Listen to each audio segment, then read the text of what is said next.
Welcome to the Liberated Feminine Podcast. I'm Lucy Lampy, your host, and today we have a special guest back on the show who has been here before. If you did not catch the previous episode with Dené Logan, please do yourself a favor, and after this one, go listen to that one. Dené Logan is a group facilitator, a speaker, and the author of Sovereign Love, a guide to healing relationships by reclaiming the masculine and feminine within.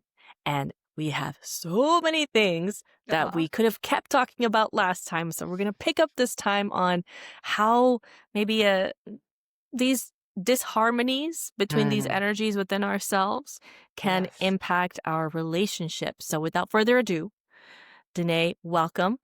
And anything that you would like to, any burning something that wants to come through.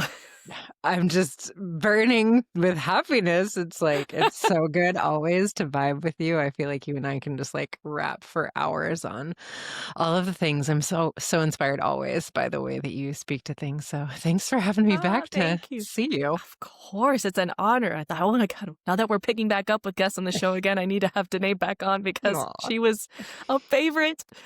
So thank you for being here. Of course. So excited. Yeah. So, well, let's see. You and I both hear a lot of this question when it comes to polarity. Yeah. Of how do I be more feminine so that he can be more masculine?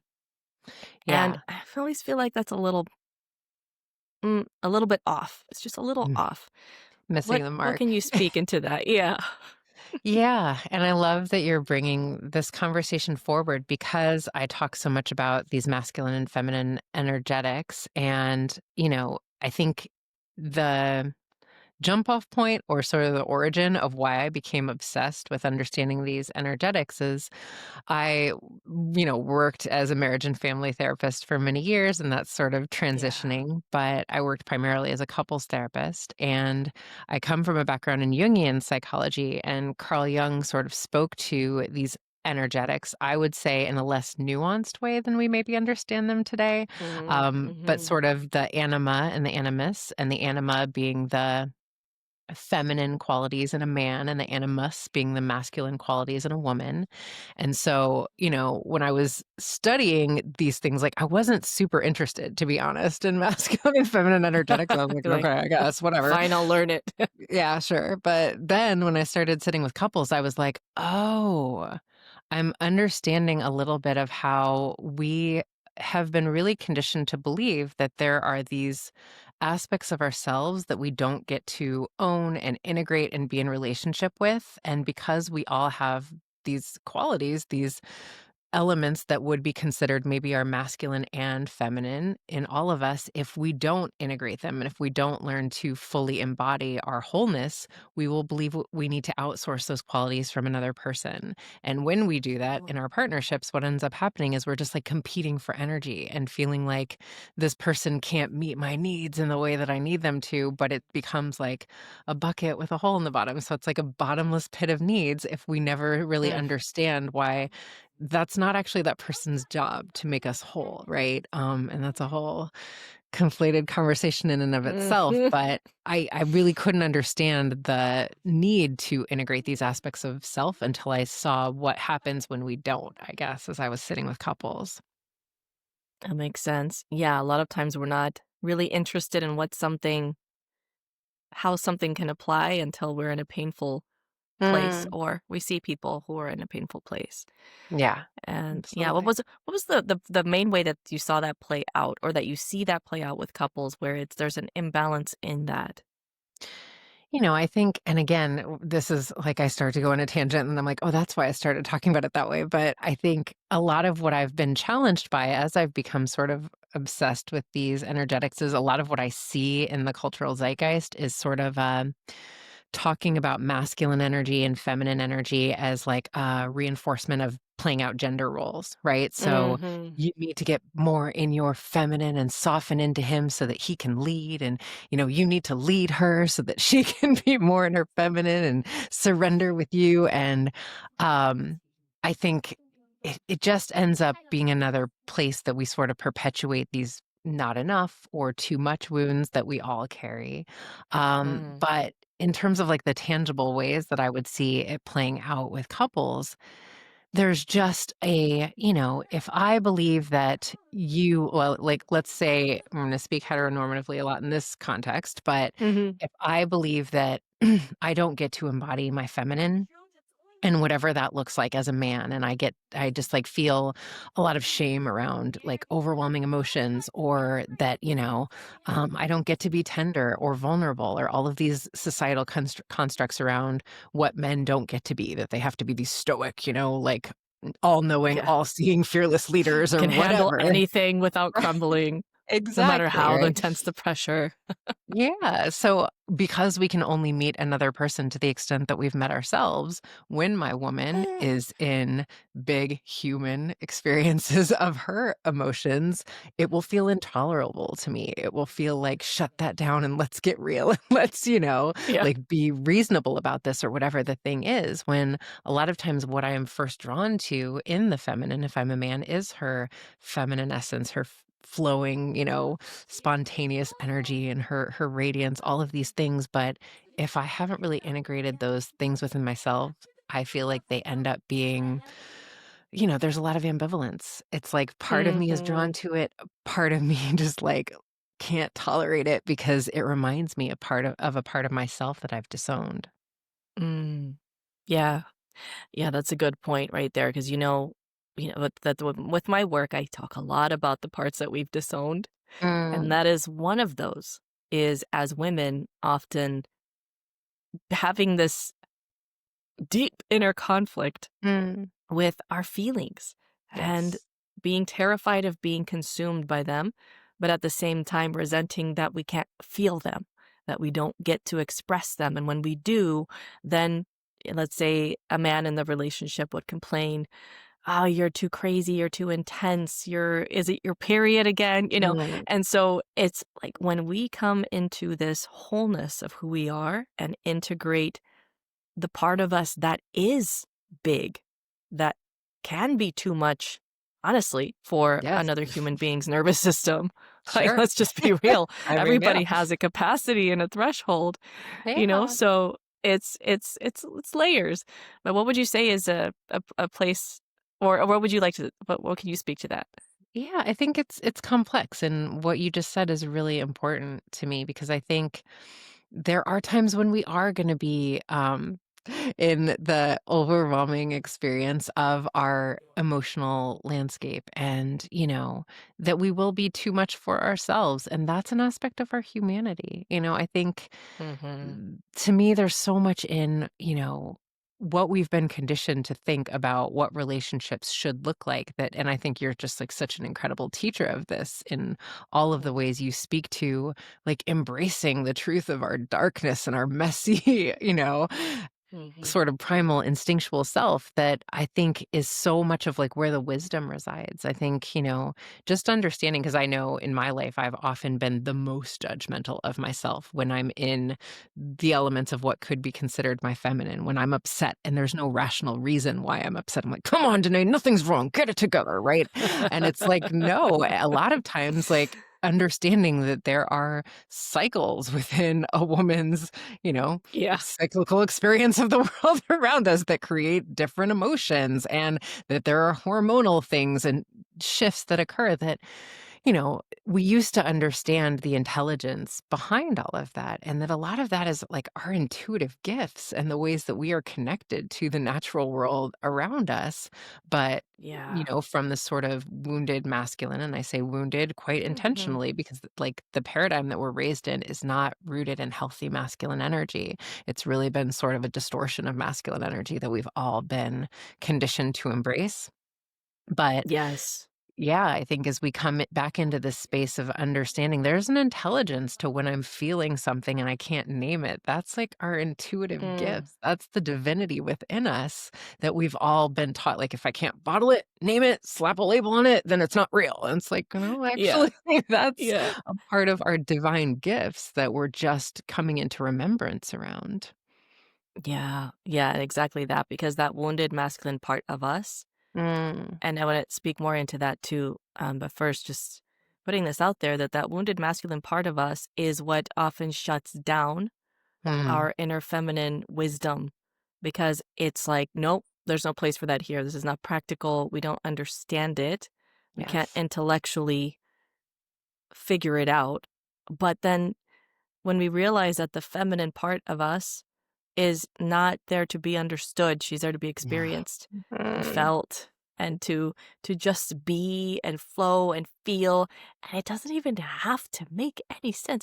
And honestly, when I made peace with that with myself, that and with Brendan too, it's funny because he's been with women who, he had previous partners who were big feelers, but they Mm. wouldn't necessarily process, it would just become his problem.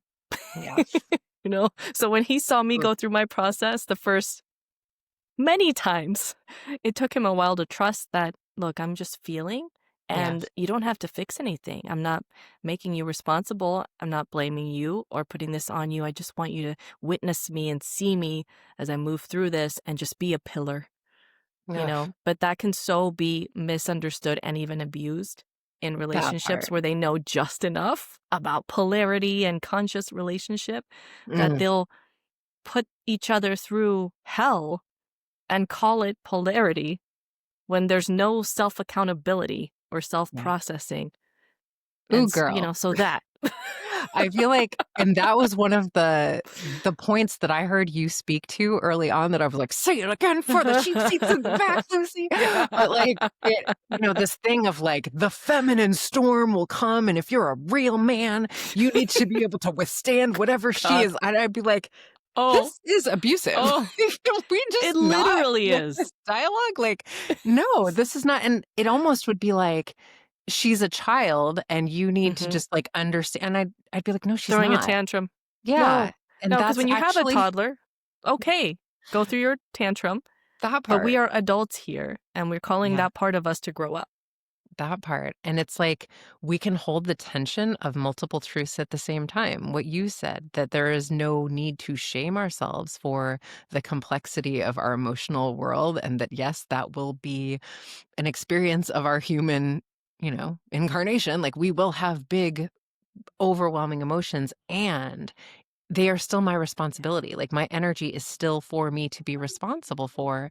And it's actually sort of counterintuitive or maybe counterproductive, even because if I see you as a child, that I have to just start to, like, tolerate whatever untenable emotions, that might be like hot in theory for a minute. But at some point in life, when we have things to do, that actually Mhm. doesn't continue to perpetuate attraction to one another. You just become Yeah, another child that I have to sort of tolerate. And I think that's, on both sides of the conversation. But I still yeah. think I really appreciated you being someone to speak into what I was seeing so often in these polarity conversations that felt really distorted to me, Mm. around like, no matter what the feminine wild is experiencing, you just have to be unmoved. And I'd be like, Yeah, okay, good no, luck no, in life. and this is why in the kink spaces, Mm. women often love it when someone puts her in her place Oh, because she knows she's out of line, but when it's that. in that context, it's hot and it's sexy and it's like, oh.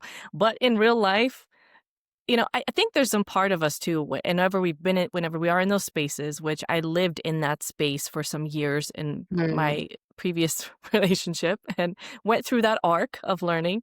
Oh, Yes. wait, I'm being actually emotionally abusive. This is not, I am Yeah. um, maxing out, super maxing out my partner's nervous system and actually making this worse by just saying, oh, just be a man and hold my Yeah. storm. No, no. And this is something too. I actually had a comment this morning. A man who follows my page, and he said, because I made a post yesterday about just being a self-possessed, self-claimed woman. Mm. And he said, this sounds like something that would encourage women to just spiritually bypass and be toxic and narcissistic. And I said, no, on the contrary, this is Mm. calling out that you can't be a self-claimed woman if you are in your wounded Yes. feminine. And then he was just real. I mean, I can tell, as I'm sure you can too, when someone is commenting something like this and they have just been really deeply hurt by a woman or by Mm. women. So I get it. And this is the part of calling women forward, calling Yes. them to rise. And part of that too is when we have this masculine within us that puts that little tantrum in place and says, okay, I see you. I love you. There's space for all of you. And also, here is where you must be accountable. Oof. This is why I love you so much, Lucy, because I feel like you do such a beautiful job of articulating what I have experienced around these dynamics in that they are complex and sometimes difficult Yeah. to talk about. And people really want like a linear framework of like, this is how you get in your masculine and you stay there. And when she's there, then you do this. And it's just not that simple. I think that we have to hold the multitudes of things like what you were saying. Like sometimes it will be not only so unbelievably containing and I would say arousing for a man to be that stable force of enough when I am Mhm. in that space of, sort of like, and that can be true along with the fact that I am also not a child and also need to be able to, like, we got to be able to hold the complexity of it because relationally Yeah. it's just an ever shifting, moving, evolving experience. But I think that requires just a lot of presence that I think, Mm. we're learning to, Yeah. to do this. Oh, the presence and the safety that comes with deep presence, and then Mm, just a safety period. I know yes. that, if, for example, if I am so all over the place and call it just being in my feminine, if I'm just a bomb waiting to drop at any second, that when he comes home from the gym, he doesn't know if he's gonna be safe, basically, then Yes. that's not conducive to intimacy. There's That a yeah. yeah, I mean, there's walking on eggshells. I think it's really important, and this is I don't know how you feel about this, but I have just been feeling so strongly lately, like that the next iteration of conversation is really around us as women taking more responsibility for putting down some of the victim narrative, frankly. Like, Yes. I actually Oh, don't think yes. it is as supportive of us as we have been led to believe it is, and, Mhm. there are things that I just never thought about until I got older. I think we are a little bit conditioned to not care a lot of times about how we're making the men in our lives feel. Yeah. Good men Yeah. that are just, like, really doing their best to, like, show Mhm. up and be present and be what we need, and it's just, like, a little bit like our emotional regulation is in like, them being our punching bags, and Yeah. And I they just can't have to tell take you it because 'cause they're men. yeah, and it's like, fall in line, you're my man, that's your job, right? Where it's Mm. like, if this were reversed, we would call him being abusive to you, so we're Yes. Yeah. clear, right? Exactly. Um, yeah, and it's a little bit like, because I've been oppressed as a woman, like, the righteousness that I get to have forever is that men are trash, and yet I'm Mm. choosing to be with a man. I'm like, "Uh, Yeah. there's No, something it in doesn't that add that up.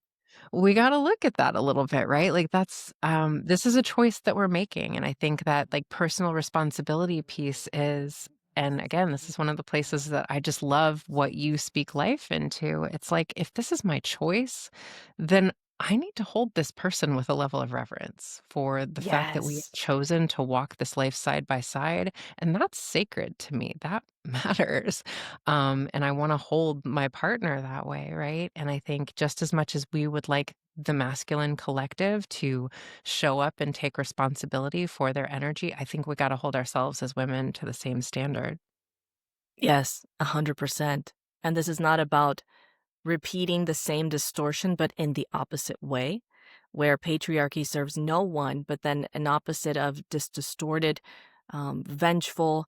And the thing is that I too get it. I get Hmm. the collective rage, Yes. the unfairness, the injustice, all of that. Again, multiple realities can exist at the same time. Yes. And that can be true. And we can grieve, we can rage, we can do all the things that we need to move through this experience but not just for the sake of feeling rage. So that we can rise into something greater. Yeah. Because there's a point at which rage becomes actually not productive to me. I think that there's Yeah. a play like, yes, we need to be in that like anger creates like action. And then like the action though, a lot of times to me is like, how do we shift and utilize this to be in the space of discernment? Like, I think there's a Mhm. thing that we've just been so culturally conditioned that you have to be in a pair bond at all times. You and I have Mhm. talked a lot about, like, Mhm. how the rise of, like, understanding how much we need community is going to, like, really reorganize how we think about partnership and, like, the Yeah. sacred conscious decision to partner with someone. And I think as women, a lot of our work is if you don't like the way this person or this group of men are showing up, beautiful, then use your discernment, and that's not your man. But Mhm. when we partner with a man, it is because the way he is showing up, he's not a perfect human being because we're not either, but absolutely, I Yeah. am so inspired and moved by who this person is that that is why the choice to partner becomes clear, not because I'm incomplete and I need someone here so I can Yeah. make them the person that is responsible for my happiness forever. Like, that's just it's sort of Ugh. childish when we really think about it, you know? Yeah. Yeah, because choosing a partner from the space of for really simplicity's sake, from wholeness, right? Mhm. When we feel I'm not missing something, I can be at peace and happy and content and feel fullness in Yes. my life without a partner. And then we can choose and we're going to attract a whole different kind of person. Ugh. Also, when we have that masculine integration in ourselves and we get really honest with the ways that our wounded masculine Mm. shuts us down and attracts what we don't want. Oh my gosh. Yeah, and that's sort of what I came to understand as, like, this patriarchal pain point of us sort of how do I say this? Like, Mhm. choosing men that we believed we could control to try to feel Mm, safe, you know? yeah. And then resenting the hell out of them for, like, Yeah. not having a backbone with us, and Why don't you it's have a just spine? right? And listen, been there, I say it without a hint of judgment, ladies, like, Yeah. I've walked that path, right? And I think there is something in the reclamation of, you know, what you were saying, like, the more that we can integrate that healthy masculine sense of self for myself, I think it just we're choosing from a different place. It's like, you know, what you go to the grocery store and get when you're starving versus when you've eaten, you're good, you're gonna go make some conscious choices once you're there. Yeah, you get the And I think munchies while you're shopping and you end up eating cookies or a donut. exactly. Oops. That's what I'm saying, right? So it's like, yeah, I think we need to and it's not you need to be complete before you can open yourself up to it because who's Right. complete, right? There's That's no not at all what I'm fixing. saying. Yeah. It's not like we have to be and the whole thing about being 100% healed before getting into a no. I don't know anyone No, who's there's 100% who healed. What is that? oh, yeah. When What do does we that get even to mean? just, be just have love, But any Mm, relationship is going to bring out more in us. Now, ideally what I'm experiencing in this partnership mm, that it took me, uh, maybe 15 years to get into with my mm. my first, committed relationship, um, is that we want to bring out the best in each other because we Oof. see how the other one's really committed to showing up. Like, we'll fail forward, we'll get up, Yes. we'll acknowledge it. "Oh my god, I messed up. How can I do better?" Mm. And then actually do better. And that inspires better out of me and Yes. out of him. And so even when we don't feel great or we're having kind of a challenging day or our nervous systems are just at the threshold or stuff is breaking down like it was Mhm. today, right before this podcast, we can still not take it out on each other and still have Mm. this sense of togetherness. And we are doing this as a team, which we just went through massive transitions as a team. And I cannot tell you how many opportunities there were to potentially just lose our shit, but we Mm. didn't. And if we needed to, we would do it not at each other. Yeah. But I had a lot of emotional breakdowns of I just need to cry. Can you hold me for 5 minutes? Okay. Yes. Beautiful. I think to me, relationships when they're at their best are that, right? Like the Mhm. inspiration to rise and you're safe in your humanity, but also, you know, it just, I think we want to be that version of ourselves with and for this person when there's that level of Yeah. reverence. And that's to me like it's a little bit of a maturation process around how we're holding what it is to partner. Like, yes, we've got each other's Mhm. back, and you're not like doing all of these challenging things alone, but also I want to be accountable for how I treat you. Because what I've seen over the years with couples a lot of times is we treat our partner often in a way that we wouldn't treat anyone. And Mm. I don't ever Yeah. want to feel that way in a relationship again. I want my man to be the person that I hold with the most respect and reverence in Yes. the world, Yes. you know? That. Ugh, The most reverence. Your I'm baby like, "That noises. sound, it's so When I get magical." a little bit, like, animated Yes. and she's like, "Ah." He's like, "Yes, my daddy." She's like, "I picked the 2 of you on purpose." That's right, mama. So And I sweet. can see why.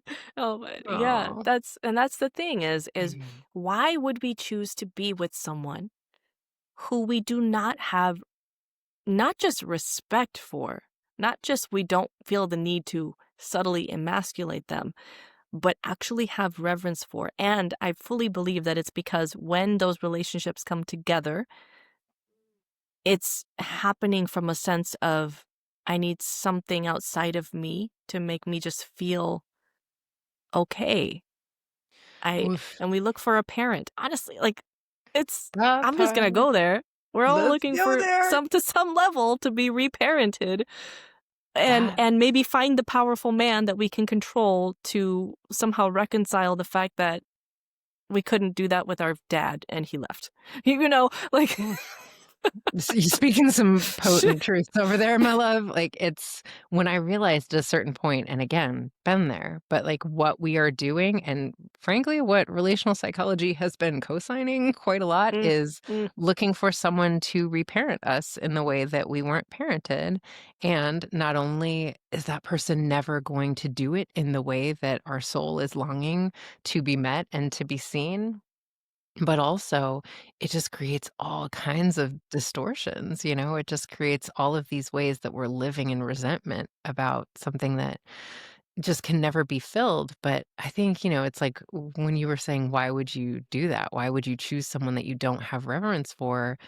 I think that to me is the important piece of integrating some mm. of these energetics within ourselves, because when we don't, I find that we're rejecting that part of ourselves. And if Yeah. the difficult truth is we don't like ourselves a lot, And it comes down right? to self-worth, really. Yes. And so it becomes like that to me is the larger why, because who you choose as a partner and how you feel about them to me reflects so much about how you feel about yourself Mm. Oh, yes. Yes. and what you Preach. feel worthy of, Preach. right? And Yes. it's so funny. I remember when you announced that you and Brendan were together, I was so like, you know, what I could feel, certainly the love that the two of you felt for one another, but was like the love that you felt for yourself. And I don't know why that just made me emotional as I say Oh, that. me too. But I think that's like you feel it when someone loves themselves so much that they choose someone that they're so proud to be with. And Yes. it's really beautiful when you experience it, you know? Oh, it is. Look at those instant. I know, I'm like, I Instant. don't know. I'm talking about it like it's my life. I'm like, I'm crying, but it is. Oh, but I really feel like we feel Yeah. things in sync as a Mm. micro like a as a whole ecosystem of women, you know? So Ugh. it's not weird to me, but I Yeah. feel that very deeply because Mm. I think that a lot of times, and this is part of what you just spoke earlier to on the next conversation is women basically divorcing themselves from their victimhood Yes. and being accountable and saying, okay, now what? I'm going to Mm. take all this pain, all this abuse, all this actual stuff that happened to me and I'm going to alchemize it. And Mm. then what? What am I going to do with all of this power that I have now? I'm not just going to Mhm. sit here and keep having a pity party. Like, enough is enough. Okay, we're going to lock in now. Let's Yes. crash out first and then we're going to lock in. And part of that too, I think, is it's so hard to come to terms sometimes with the fact that sometimes it is the end. Mm. You know, Oof. oh, when I made the decision to initiate the divorce, it was it was the hardest thing I've ever done Yeah. because it wasn't that there wasn't love. We grew so much, healed so much. I became this woman that I was very proud to be.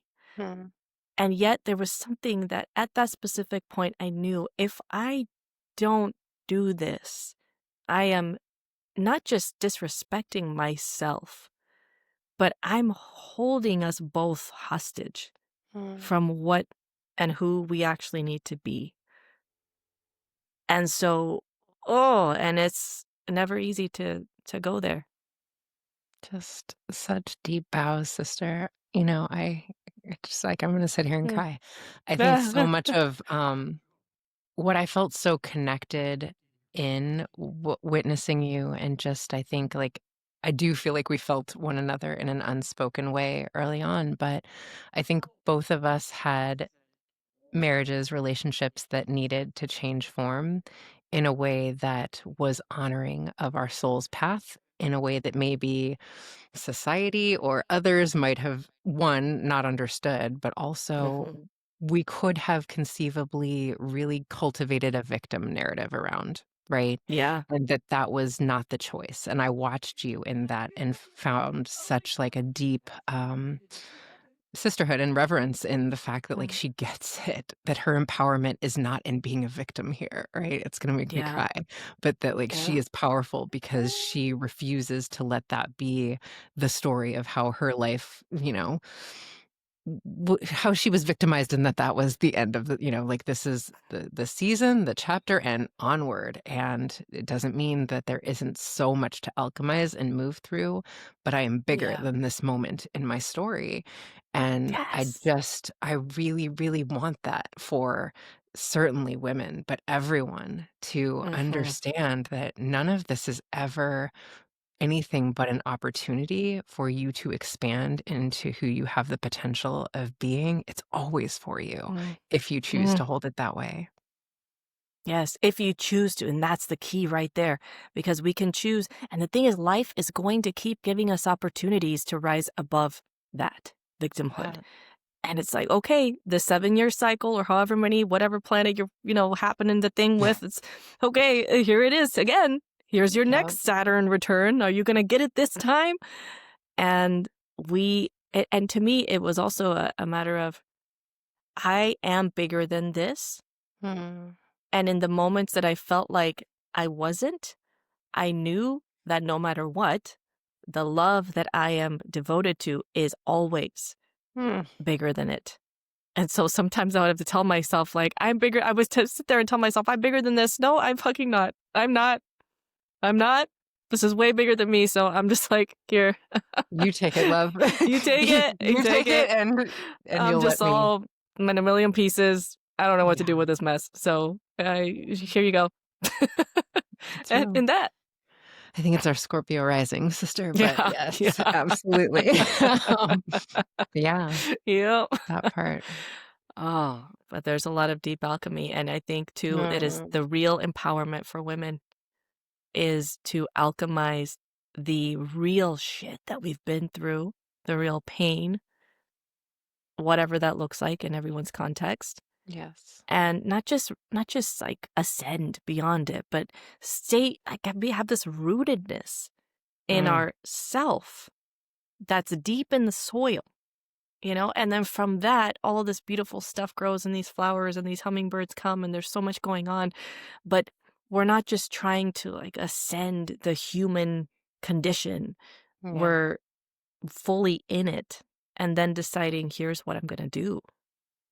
And that to me is the actual tangible work of integrating our own masculine, right? Like we came into this physical realm to be in these physical bodies, to Mhm. experience ourselves in all of the muck and the darkness and the mud and stay with ourselves. That's my own masculine containment. I am here with you, Danae. I'm not going anywhere. You get to feel Yeah. everything that needs to be felt, and I will never leave you.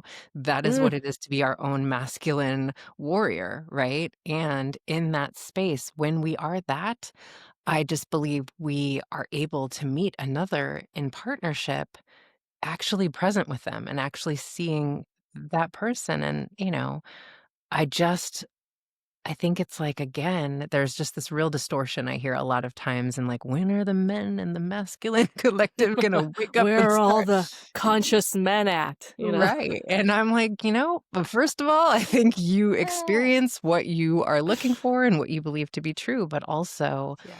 I think what we find and see that when we have integrated that within ourselves, right? And so, yes, Mm, absolutely. I'm not minimizing that our brothers have work to do around reclaiming and accepting their own feminine, absolutely. But I think there's just as much work for the feminine collective to really get honest with ourselves around, like, where am I still waiting for that knight in shining armor to be something that I am not yeah. willing to be for myself, you know? Yeah, 100%. And that, that was something you mentioned right before that about telling yourself, I won't leave you. Mhm. That masculine containment. I'm here. I can hold all of you. I will never leave you. That I remember that was such an aha moment when I realized that that's the part of ourselves that abandons ourselves. Mhm. It's like, oh, never mind, peace. I got this is too much. This is too much. You're too much. I'm gonna go over here until you figured it out. Oof. I'm gonna That's distract myself us. with this until yeah, Yeah. I'm gonna go absolutely. numb. I'm gonna sedate myself with this or that or distract, and us abandoning ourselves is really that essentially that masculine containment disappearing. That's it. It really is, and when you are at the point where it's like, if nobody on this planet can ever love me ever again, I love me. Like, I Mhm. love me, I accept me, I am enough for me. I'm telling you, it becomes like a superpower, and that is when you attract what you are Yes. longing to experience, I promise. Like, this is like what nobody wants, like Literally. but that People is listen to literally this. when you are a vibrational match for what you are longing for. It's Yeah. facts, I'm sorry. It's the way Oh, it I know. works. It's like we don't make up the rules, y'all. I We didn't don't make them listen. up. These are We're just universal laws. Lucy observing. and I did not Yeah. create them. Universal laws we came upon happenstance and we witness them in action again and again. So It's we real. don't make this up. We're just the messengers, you know? We're Thumbs just up. Don't shoot the messengers. We're just don't shoot here the to make messenger. hard fought lessons that we have moved through and, happy to share, but you can, Yeah. take So it you or don't have chuck to it. believe us. You can just keep doing it the way that you've been doing it. But it really is that because I tell you, I would not have been a match to this man if I had been waiting for someone to swoop in and make me feel better and make me feel more feminine and make me feel safe enough to feel feminine. That was one of the things that people who, Mhm. when they really knew, my very close friends knew the full scope of the hardest points of my marriage, my previous Mhm. relationship, and they thought, how in the hell did you feel safe enough to Mhm. create and be in your feminine when you were going through that? And it was Mhm. because of this. It was because of reclaiming this masculine, healthy expression Yes. that no matter what, I was not too much for myself. I wasn't Oof. looking for someone else to reflect that back to me and say, no, it's okay. No, I started to reflect, and then he would reflect it back to me and started expanding his capacity to hold more of me. But it is exactly that. It's that and you're gonna also in this process. Those of you listening, you will find that mm, your stories about men, for example, will change, Mm. Mm. and you'll have more evidence being shown to you that there are good men out there, that there are men ready to commit, that not every Mhm. spiritual man wants to be polyamorous. That's That right. things like That's I mean, real. And it's a little bit like I've just, I've been joking, but I'm kind of serious. And that, like, I wish for everyone almost like a giant, like, put your hands where I can see them, step away from one another. And a little bit, I'm like, if you have this belief system around men, that all men are agendaed and awful and all of these things, then step back from men and do a little bit of the work that you're talking about to heal some of your own relationship with your own masculine. Because exactly as you said, Mhm. I promise your experience of men will start to shift and the universe will just start showing you all of these beautiful men for Yeah. friendship and to titrate into the experience of being in your body with men without attempting to extract something from them, right? Like all of Mm, these things, it's a mm, process yes. and it takes time, but a little bit we gotta like step away from the distortions long enough to like be with ourselves, you know? Hmm. Yeah. What would you say too along those lines for someone who is maybe they've, I mean, people listening to this podcast generally are in the work, right? Okay. They're aware of themselves to a good extent, their Mm, patterns, shadow work, all these things, embodiment.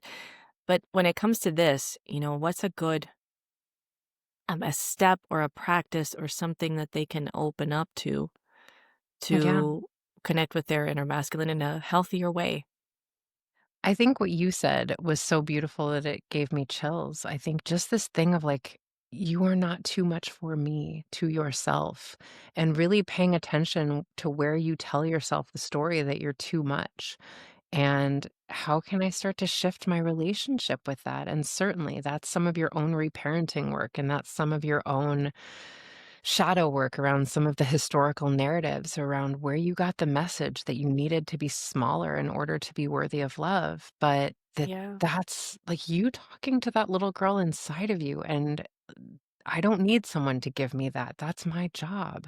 And then you will absolutely experience people that see you differently and can meet you in very different present ways. But Mm. I don't know. I think there's a real intelligence to the fact that the universe doesn't want us to outsource our power like that. So we Yes. don't really experience it until we don't need it, you know? Yes. Another one of those things. We don't make this shit up, y'all. Sorry. As long as It's you like need it, you're not gonna get it. It's so backwards sometimes, right? But it's like you need it. You need it. What are you gonna do? absolutely. The art of self-holding. Mm, that's it. The art of self-holding. Yeah. Yeah. Yeah. And this goes deeper too, where, this whole idea too of reparenting ourselves. Mm, I got to a point where with parenting children, as I know you know, and then having to reparent myself, I was like, hang on, this is a lot. How many mm. people am I parenting right now? And I gotta parent myself. I was like, I don't think I Never like stop this parenting. anymore. Yeah, I'm like, I'm gonna stop doing. Something's gotta give, And I started to, and I remember Ugh. the first time I really experienced this powerfully a few years ago, coming back to Peru, which now Mhm, we're living here. That was such a full circle moment in life. Um, mm, but it was my first time coming back in 27 years. And I went to Machu Picchu and I experienced this weird mystical thing, no plant mhm. medicine involved, just a literally random thing. It's like something dropped into my consciousness through this stone, this obscure stone out of the path of all Mhm. of the main people. And it was this consciousness of the mother, like this mother, Mm. divine mother consciousness that I never grew up having any blueprint of or reference point to because God was always a man in the Oof. sky waiting for me to do something bad. So, I had to, or I got to let myself be reparented by Mm. that love. And that I like to bring people back to. If you're tired of reparenting yourself, just come back into this place of letting yourself be poured into by this consciousness that can hold all of you and then some. Oof. Ugh. I love that you said it like that, Lucy, because I remember I was listening and I don't even remember exactly what it was, but I was in Target because I remember this moment because I just started like weeping. And I was Oof. listening to some spiritual teacher say, like, there is nothing that you need to do ever to perform for like source's love. Like you are Mhm. so loved. You are so like its greatest creation. You are so everything that, you know, it's wildest dream come true. And just me, like, Yeah. crying from that, like, felt sense of, like, I have spent a lifetime trying to Mm. hustle for love and experience, you know, someone outside of me saying, "Yes, you're worthy of my love, Danae," right? Mhm. And that there is a force that has always been holding me, always been loving me and seeing me and experiencing me as perfect as I am. But I think Yeah. when we think of reparenting work, it can feel like a daunting sort of like, oh, this is the work I need to do this reparenting right. And a lot of times it's just like, when was the last time you paused and were just like proud of yourself, right? Like just said Yes. like, oh, Yeah. this was a couple of months, Lucy. Like, proud of you, girl. Like, you Like, did you that did shit, it. girl. Like, Yes. when was the last time you did that? That is reparenting yourself. That is like that divine mother within you speaking life into all that you are. And it's Mhm. just not something we're conditioned to even think about doing. But oh my God, it makes such Yeah. a difference to have our back in that way. Yeah, because it's this infinite source, and, for those of you who don't connect with this, sorry.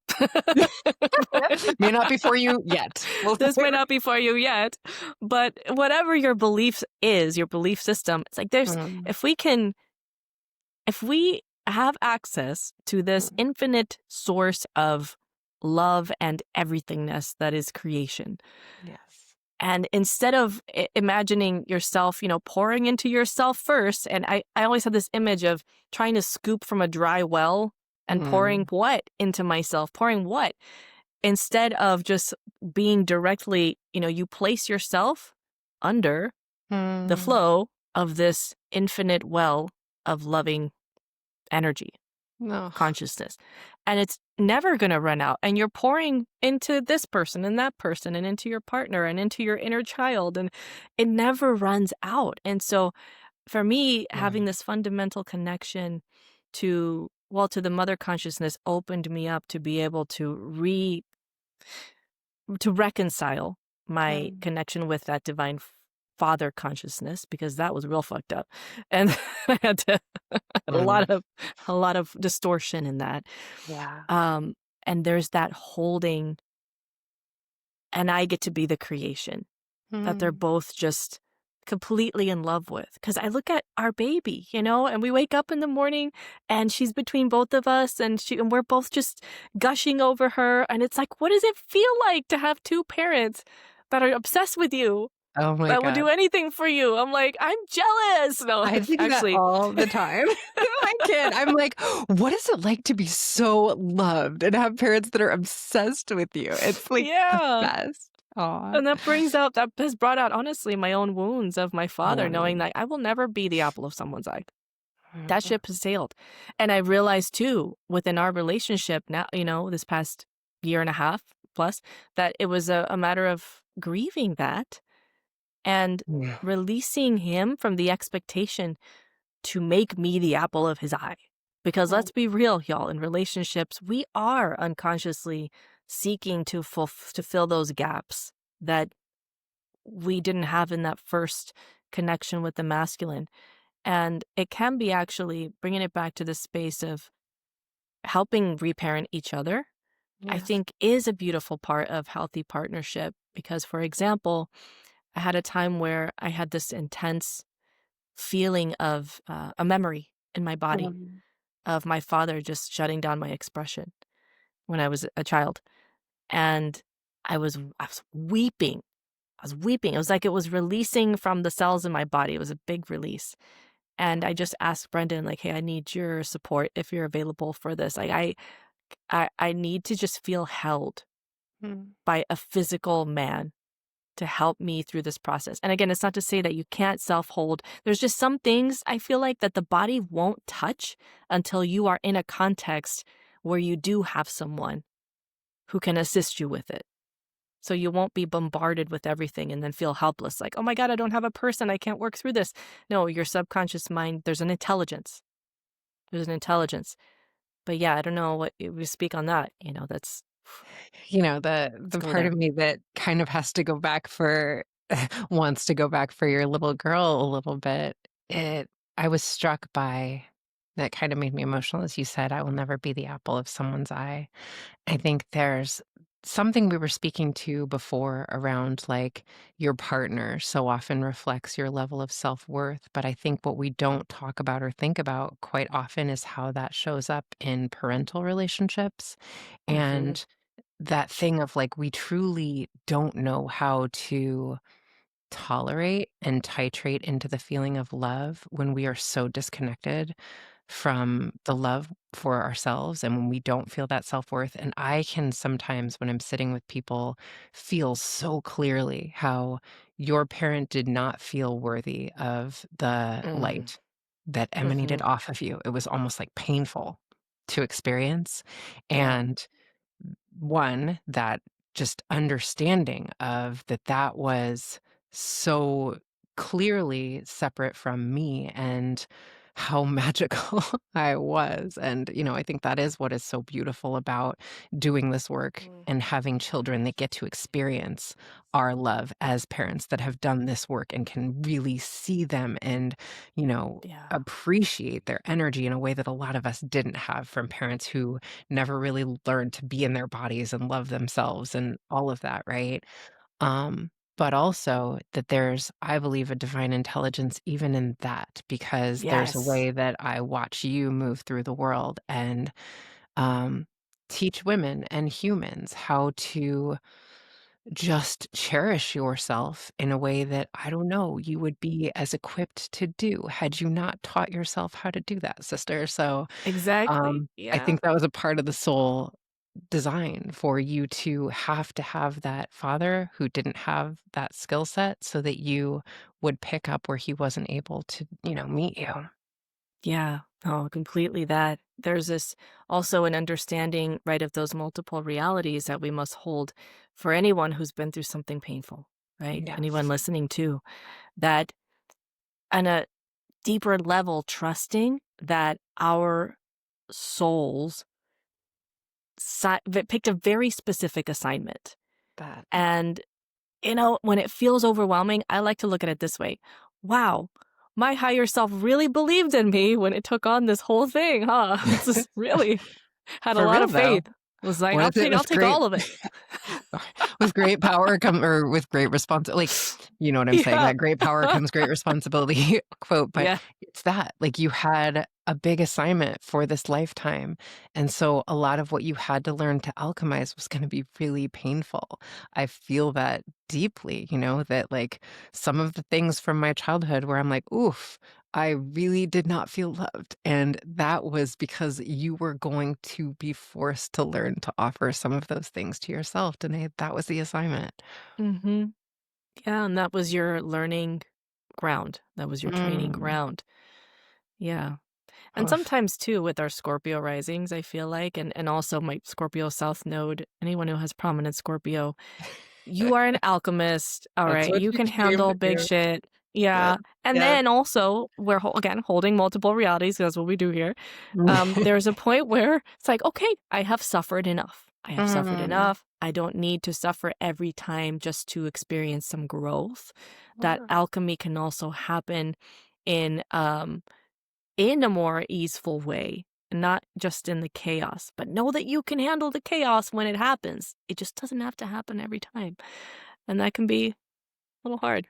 And I think sometimes that is the growing edge for that Scorpio energy is to be in the bliss and in the Yeah. pleasure of, just like, oh, I've worked so hard that I get to just be in the experience of overwhelming love, and it's all so Yes. beautiful, right? Like, and sometimes that can be like, is it It okay can be though? Like, uncomfortable too. are Yeah. we good Is though? it I don't safe know. here? Does it seem When's to the be other this shoe gonna drop? blissful? Yeah, but Yeah, you're that. showing us how it's done, sister. Oh, that has been my edge for the last, well, since being with Brendan, also his Taurus Mm, moon. It's been oh, exactly exactly what I needed and didn't know. And it's interesting because, mm, you think of that Taurus Scorpio axis. The Taurus is the stability yeah. and the groundedness and steadiness and is like not rushing anywhere. It's really taking its time. Hmm. It appreciates the finer things, the sensual things, the flavors, and it savors. And Scorpio was like, we're just gonna get intense and we're gonna go into the depths and just rip out people's hearts. I don't know. It's whatever needs to happen, we're gonna do it. And so it's a balance. It's a balance. Well, That's why that's they're how each other's opposites. I was about to say that's exactly why you found each other, so you would be in that dance of alchemy. It's so beautiful. Yeah. And that Mm, too with our in relation to our masculine and feminine. It's embracing this embracing the paradox. Oof. I think there's And so much. what's mhm. Sorry. No, go ahead. No, go ahead. Yeah, I think it's so much of like what we're so drawn to and magnetized in this other person is what feels paradoxical and what feels like different and challenging. And yet then we want to be in resistance to it, right? But it's again, it's a part of the assignment. It's like there's so much rich learning in this, and it can feel difficult to tolerate in the moments, right? Yeah. Yeah. But we can recognize that it's meant to be a gift and it is something Mm. that we do want this. If I'm always like, hey, why are you taking so long? Why does it take you so long? No, he's enjoying his process. He's savoring. Mm. He's not rushing. Now, if I resented that because I feel like I don't get to savor, I don't get to Mm. be unrushed, then that's my assignment, right? And likewise, if he's like, why do you feel so much? Why are you so intense? Instead of him understanding, oh, I get to feel too. I don't have to, and I can do it in a way that doesn't harm others. Yeah. That.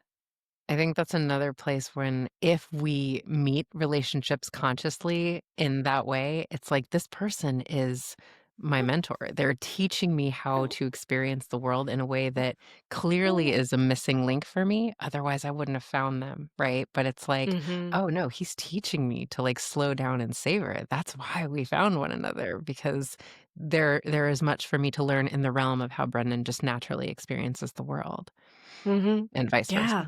Yeah. It's literally that. And so it's not just about opposites attracting, but there is that magnetism and that polarity in Mm, relationships. And when we embrace that in ourselves, it's beautiful that we can do that in a more conscious way with another. So absolutely. I think someone here is starting to wake up Oh, and hello. I'm gonna, yeah. Hello. I can't. This Oh bitch my is getting gosh. so big. I can't. She needs to stretch. Stretch your Oh, little booty.